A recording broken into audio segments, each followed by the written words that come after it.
আসসালামু আলাইকুম সবাইকে। আশা করি তোমরা সবাই ভালো আছো। আজ আমরা এই প্রশ্নটির সমাধান করব। দেখো, একজন বালক একটি পাহাড় থেকে কিছু দূরে দাঁড়িয়ে একটি শব্দ করায় 0.5 সেকেন্ড পর প্রতিধ্বনি শুনতে পায়। সেই স্থান থেকে 10.32 মিটার এগিয়ে শব্দ করায় 0.44 সেকেন্ডে প্রতিধ্বনি শুনতে পায়।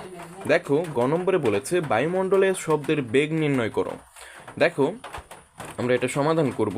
আমরা প্রশ্ন মতে চিত্রটা এঁকে নিই, ঠিক আছে, মানে চিত্র বানিয়ে নেব। দেখো, বালক, তাই না?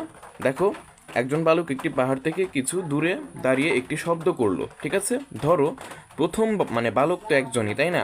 এই যে দেখো, বালকটি দাঁড়িয়ে আছে একদম প্রথমে, ঠিক আছে। এখান থেকে দাঁড়িয়ে শব্দ উৎপন্ন করেছে, শব্দটা এখান থেকে এখানে গেছে, ঠিক আছে। যাওয়ার পরে আবার ওখান থেকে এই বালকের কাছে ফিরে এসেছে, ঠিক আছে। শব্দ কিভাবে যায় দেখো তাহলে।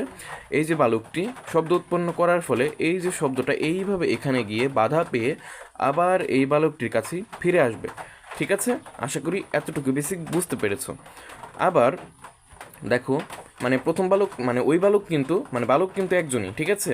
বালক কিন্তু 0.5 সেকেন্ড পর প্রতিধ্বনি শুনতে পায়, মানে এই যে প্রথম ক্ষেত্রে, ঠিক আছে। এই যে প্রথম ক্ষেত্রে যখন এখান থেকে শব্দ উৎপন্ন করে, শব্দ এখানে গিয়ে আবার এখানে ফিরে আসে, ঠিক আছে। এই এই আসতে মানে এই যে শব্দটা শুনতে পেলো, ঠিক আছে, এই শব্দটা শুনতে পেলো কতক্ষণ পর? ঠিক আছে, 0.5 সেকেন্ড পর, ঠিক আছে। দেখো, আবার সেই স্থান থেকে 10.32 মিটার এগিয়ে শব্দ করায় 0.44 সেকেন্ডে প্রতিধ্বনি শুনতে পায়। অর্থাৎ এই যে বালকটি মানে এই বালকটি আবার 10.32 মিটার সামনে এগিয়ে গেছে, মানে এই যে এখানে ধরো 10.32 মিটার সামনে, তাই না? এখন এখান থেকে আবার প্রতিধ্বনি মানে শব্দ করেছে, ঠিক আছে। এখান থেকে শব্দ করায় এই যে দেখো, শব্দ এইভাবে এখানে গেল, এখানে বাধা পেয়েছে, বাধা পাওয়ার ফলে আবার এই যেখানে ফিরে এসেছে, ঠিক আছে। আশা করি বেসিক বুঝতে পেরেছো, ঠিক আছে। কিন্তু এইবার সে মানে 0.44 সেকেন্ডে প্রতিধ্বনি শুনতে পায়, ঠিক আছে। আশা করি বুঝতে পেরেছো। এখন আমরা বায়ুমণ্ডলের শব্দের বেগ নির্ণয় করব, খুব সহজে বের করে ফেলবো। দেখো দেখো পাহাড় থেকে বালকের দূরত্ব এস। দেখো, আমরা কিন্তু দূরত্বকে এস দ্বারা প্রকাশ করি, তাই না? শব্দের বেগ ভি। এখন কথা হচ্ছে আমরা তরঙ্গ ও শব্দ অধ্যায়, ঠিক আছে। আচ্ছা, আমরা একটা মানে গতির একটা সূত্র জানি না, সমবেগের এস সমান ভিটি, ঠিক আছে, ওইটাই ব্যবহার করব। কিন্তু এখানে শুধু এস ব্যবহার করব না, 2s সমান ভিটি ব্যবহার করব। কেন? কারণ দেখো, শব্দ কিন্তু মানে আবার ফিরে আসছে। দেখো, এই যে এখান থেকে এখানে যাওয়ার পর আবার কিন্তু ফিরে আসছে, তাই না? এই যে দূরত্ব কিন্তু দ্বিগুণ দূরত্ব অতিক্রম করলো, তাই না? দ্বিগুণ মানে কি 2, তার মানে সরি, এসকে 2 দ্বারা গুণ করতে হবে, ঠিক আছে। এটা কিন্তু সূত্র, তোমরা আশা করি জানো, ঠিক আছে। দেখো, প্রথম ক্ষেত্রে প্রতিধ্বনি শোনার সময় 0.5 সেকেন্ড, ঠিক আছে। আর দ্বিতীয় ক্ষেত্রে কত? 0.44 সেকেন্ড, ঠিক আছে। দেখো, আমরা প্রথম ক্ষেত্রে একটু হিসেব করি, ঠিক আছে। দেখো, 2s সমান ভিটি। আচ্ছা, ভি তো আমাদের বের করতে হবে, তাই না? আমরা সমীকরণটা বানিয়ে রাখবো, ঠিক আছে। দেখো, সরি, 2s, ঠিক আছে। দেখো, 2টাকে এই পক্ষে আমরা মানে ডান পক্ষে পাঠিয়ে দেবো, ঠিক আছে। বাম পক্ষে গুণ আছে, ডান পক্ষে ভাগ হয়ে যাবে, সরি। দেখো, টি এর মান কত? T1 এর মান কত? 0.5, তাই না? দেখো 0.5, এখন 0.5কে 2 ভাগ করলে কত হয়? 0.25। আর ভি তো গুণাকারে থাকবে, কারণ ভি এর মান আমাদের বের করতে হবে। কিন্তু এস এর মানও কিন্তু আমরা জানি না, ঠিক আছে। এটা কিন্তু আমরা জানি না, এটা আমাদের বের করতে হবে। তারপরে আমরা এই 0.25কে বাম পক্ষে ভাগ করে দিলেই ভি এর মান পেয়ে যাব, ঠিক আছে। দেখো, আমরা দ্বিতীয় ক্ষেত্রে একটু মানে কথা চিন্তা করি, ঠিক আছে। এই যে দেখো, দ্বিতীয় ক্ষেত্রে কিন্তু প্রতিধ্বনি শোনার সময় 0.44 সেকেন্ড। অর্থাৎ দেখো, একটু চিন্তা করো, ঠিক আছে। প্রথম ক্ষেত্রে কিন্তু 0.5 সেকেন্ড পরে এই যে বালকটি এখানে ছিল, এখান থেকে শব্দ এখানে গেল, বাধা পাওয়ার ফলে আবার কিন্তু এই বালকের কাছে ফিরে আসলো, তাই না? এটা শেষ কাহিনী। এটা দিয়ে কিন্তু আমরা কি করেছি? এটা দিয়ে আমরা একটা সমীকরণ বানিয়েছি, এই যে দেখো, ঠিক আছে, 0.5। এটা দিয়ে আমরা সমীকরণ বানিয়েছি। কেন বানিয়েছি? কারণ আমাদেরকে ভি এর মান বের করতে হবে, বা বেগের মান। দেখো, আবার এই বালকটি করেছে যে 10.32 মিটার সামনে আছে, মানে চলে গেছে। এখান থেকে আবার এই বালকটি শব্দ করার ফলে সেই শব্দটি এখান থেকে এখানে গেল, আবার এই বালকটির কাছে ফিরে আসলো, ঠিক আছে। আশা করি বুঝতে পারছো। এই ক্ষেত্রে আমরা কি বলতে পারি? এই ক্ষেত্রে আমাদের ভি এর মান তো অবশ্যই বের করতে হবে, তাই না? মানে যেভাবেই হোক ভি এর মান আমরা বের করে নেব, ঠিক আছে। এখানে একটা সমীকরণ বানিয়ে বসিয়ে রাখলাম, এটার কি হবে তাহলে? অবশ্যই এটা কাজে লাগবে। সরি, মানে ঠান্ডা লেগে গেছে, বুঝলে, বা বাইরে অনেক বৃষ্টি হচ্ছে। যাই হোক, দেখো, এই ক্ষেত্রে মানে 0.5 সেকেন্ড দ্বারা আমরা এই অংশে মানে এই পর্যন্ত এস সমান মানে 0.25 এটা একটা সমীকরণ পেয়েছি, ঠিক আছে? এটা আমাদের কাজে লাগবে, ঠিক আছে? কেন বের করেছি? কাজে লাগবে। দেখো দ্বিতীয় ক্ষেত্রে আমরা এখন এই যে এই সময়টা নিয়ে কাজ করব। দেখো আচ্ছা, আমরা জানি মানে সময়টা মানে মানে এই যে এই বালকটি, ঠিক আছে, শব্দ উৎপন্ন করেছে, এখান থেকে এখানে গেছে বাধা পাওয়ার ফলে, আবার এখানে ফিরে এসেছে, তাই না? এখন দেখো তো শব্দ কিন্তু দ্বিগুণ দূরত্ব অতিক্রম করেছে, তাই না? এখান থেকে এখানে গেল, আবার ওখান থেকে এখানে আসলো। সরি, এখন কথা হচ্ছে এইখান থেকে আমরা মূলত বেগের মান বের করে ফেলবো। কারণ কি, দেখো আমাদের কিন্তু এখানে এই যে 10.32 মিটার মানে দেওয়া আছে, এই যে প্রথম দূরত্ব এবং সেই দূরত্বের মধ্যে ব্যবধান দেওয়া আছে, ঠিক আছে?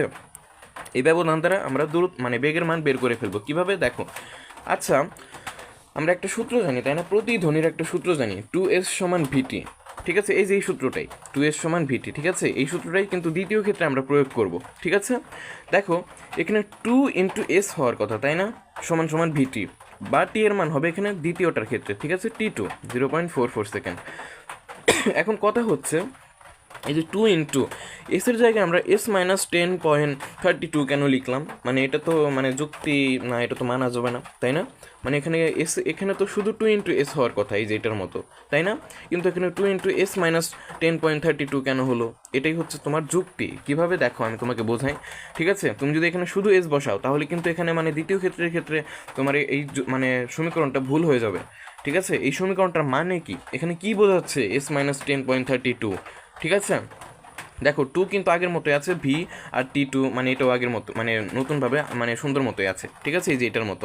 কিন্তু এখানে এস হওয়ার কথা শুধু, কিন্তু s-10.32 কেন হবে? দেখো এটাই কিন্তু যুক্তি। কি যুক্তি আমি তোমাকে বোঝাই। দেখো এখানে কিন্তু আমরা কি ধরেছিলাম বলো তো, মানে এই যে বালকটি যখন প্রথমে এখানে ছিল, এখান থেকে এই যে এই পর্যন্ত দূরত্ব কিন্তু এস, এই যে দেখো এখান থেকে এই পর্যন্ত দূরত্ব কি, এই যে দেখো এস ধরেছি, তাই না? তার মানে কি এখান থেকে এই পর্যন্ত দূরত্ব তো অবশ্যই এস হবে না, অবশ্যই কম হবে, তাই না? এখান থেকে এখানে ধরেছিলাম এস, তাহলে তো এখান থেকে এখানে এস হবে না, কারণ এখান থেকে এখানে অবশ্যই কম হবে। কারণ কি, এই যে এই অংশটা বাদ চলে যাবে, ঠিক আছে? বালকটি তো এখন মানে বালকটি শুরুতে এখানে ছিল, কিন্তু বালকটি তো এখন এখানে আছে, তাই না? তার মানে কি এই অংশে তো আর মানে কাজ করব না আমরা, শব্দ তো এইখানে আসবে, তাই না? অবশ্যই এখানে শুনতে পাবে, অর্থাৎ এই দূরত্বটা বাদ চলে যাবে। মানে এস তো আমরা জানি না, তাই না? মানে এখান থেকে এই পর্যন্ত কি দূরত্ব আমরা জানি না, তাই না? এখন এখান থেকে এই পর্যন্ত আমাদের কাজ করতে হবে, কারণ শব্দ এখান থেকে এখানে যাওয়ার পর এখান থেকে আবার এখানে চলে আসবে, ঠিক আছে? এই দূরত্বের আমাদের কোনো কাজ নেই, ঠিক আছে? এটা বাদ চলে যাবে। অর্থাৎ আমরা যদি এস থেকে 10.32 বিয়োগ করে দিই তাহলে কোন অংশটি পাই বলো তো? এই অংশটি পাই না, তুমি বলো। এই পুরো অংশ থেকে দেখো, ভালো করে বোঝো, এইখান থেকে এই যে এই পর্যন্ত দূরত্বকে, ঠিক আছে, এই দূরত্বের মধ্যে তুমি যদি এই 10.32 এই অংশটা বাদ দিয়ে দাও তাহলে কোন অংশ থাকে? শুধু এই যে এই অংশ থাকে, তাই না? শুধু এই অংশ পড়ে থাকে। ঠিক এই যুক্তির সুবিধার্থে আমরা লিখেছি যে দেখো s-10.32, ঠিক আছে? এই কথাটির মানে হচ্ছে মানে 2 × s-10.32 = VT2। এই সমীকরণটার মানে হচ্ছে আমার এই বালকটি যে শব্দ উৎপন্ন করেছে, এই শব্দটি এখান থেকে এখানে যাওয়ার পরে এখানেই ফিরে আসবে, ঠিক আছে? আশা করি বুঝতে পারছো, ঠিক আছে? একটু মানে ভালো করে বোঝাচ্ছি, ঠিক আছে? দেখো একটু গভীরভাবে চিন্তা করো, ঠিক আছে? আশা করি বুঝতে পারছো, তোমরা অনেক মেধাবী, ঠিক আছে? দেখো ঠিক এই যুক্তিতে আমরা এখানে সমীকরণটা লিখেছি, ঠিক আছে? কিন্তু একটু ভালো করে লক্ষ্য করো তো, এই যে আমরা এস এর মানটা এখান থেকে বের করে নিয়েছিলাম 0.25V, তাই না? দেখো এই যে 2 × এই যে এই এস এর জায়গায় আমরা 0.25V বসিয়ে দিয়েছি, আর -10.32, আর ডান পক্ষে আছে তোমার V2Tর মান হবে, তাই না? আর ভি এর মান তো আমরা জানি না, T2 এর মান জানি আমরা 0.44 সেকেন্ড। এই যে দেখো 0.44 × V লিখেছি, ঠিক আছে? এই দুইটা গুণাকারে আছে, ঠিক আছে? দেখো ভালো করে দেখো, এই দুইটা মানে এই যে ব্র্যাকেটের সঙ্গে গুণাকারে আছে, আমরা গুণ করে দিই। 2 × 0.25 মানে তোমার 0.5, আর ভি মানে তো মানে ওই তো একই, তো আমরা তো গুণ করে দিয়েছি, তাই না? সংখ্যার সঙ্গে সংখ্যা গুণ করেছি। এখন এই 2 দ্বারা 10.32কে গুণ করলে 20.64 আসে, ঠিক আছে? এখন কথা হচ্ছে আমরা পক্ষান্তর করব, তোমরা পক্ষান্তর করা পারো না, দেখো তো কীভাবে করতে হয়। এই যে 0.44v এটাকে ডান পক্ষে মানে ধনাত্মক আকারে আছে, এটা বাম পক্ষে গেলে ঋণাত্মক হয়ে যাবে, ঠিক আছে। আর -20.64 বাম পক্ষে মানে তো ঋণাত্মক আকারে আছে, তাই না, ডান পক্ষে গেলে ধনাত্মক হয়ে যাবে। আশা করি পক্ষান্তর তোমরা পারো এই পাশ ওই পাশ, ঠিক আছে। দেখো এখন আমরা v কমন নিয়েছি, দেখো অথবা তুমি মানে 0.5 থেকে -0.44 এটা করতে পারো, ঠিক আছে, ক্যালকুলেটরে দিলে তুমি একটা মান পাবে, ঠিক আছে। এখানে দেখো মানে আমি তোমাকে বোঝাই, এই যে 0.5v মাইনাস সবার শেষের লাইনে, ঠিক আছে, এখানে ভিটা কমন নাও, সবার শেষের লাইনে একটু দেখো, ভিটা কমন নিলে 0.5 মাইনাস 0.44 আসে, ঠিক আছে। বিয়োগ করলে যত আসবে সেটা তুমি ডান পক্ষে ভাগ করে দেবে, ঠিক আছে, মানে 20.64 এর সঙ্গে ভাগ করে দেবে, ফলে আমরা ভি এর মান কত পাবো, 344 ms/1, ঠিক আছে। এটাই কিন্তু আমাদের কাঙ্ক্ষিত অ্যান্সার, একদম সবার শেষের লাইনে, ঠিক আছে। আশা করি বুঝতে পেরেছো। আজকের মতো এখানেই বিদায় নিচ্ছি, দেখা হচ্ছে অন্য কোনো ভিডিওতে, ততক্ষণ ভালো থেকো, সুস্থ থেকো, আসসালামু আলাইকুম সবাইকে।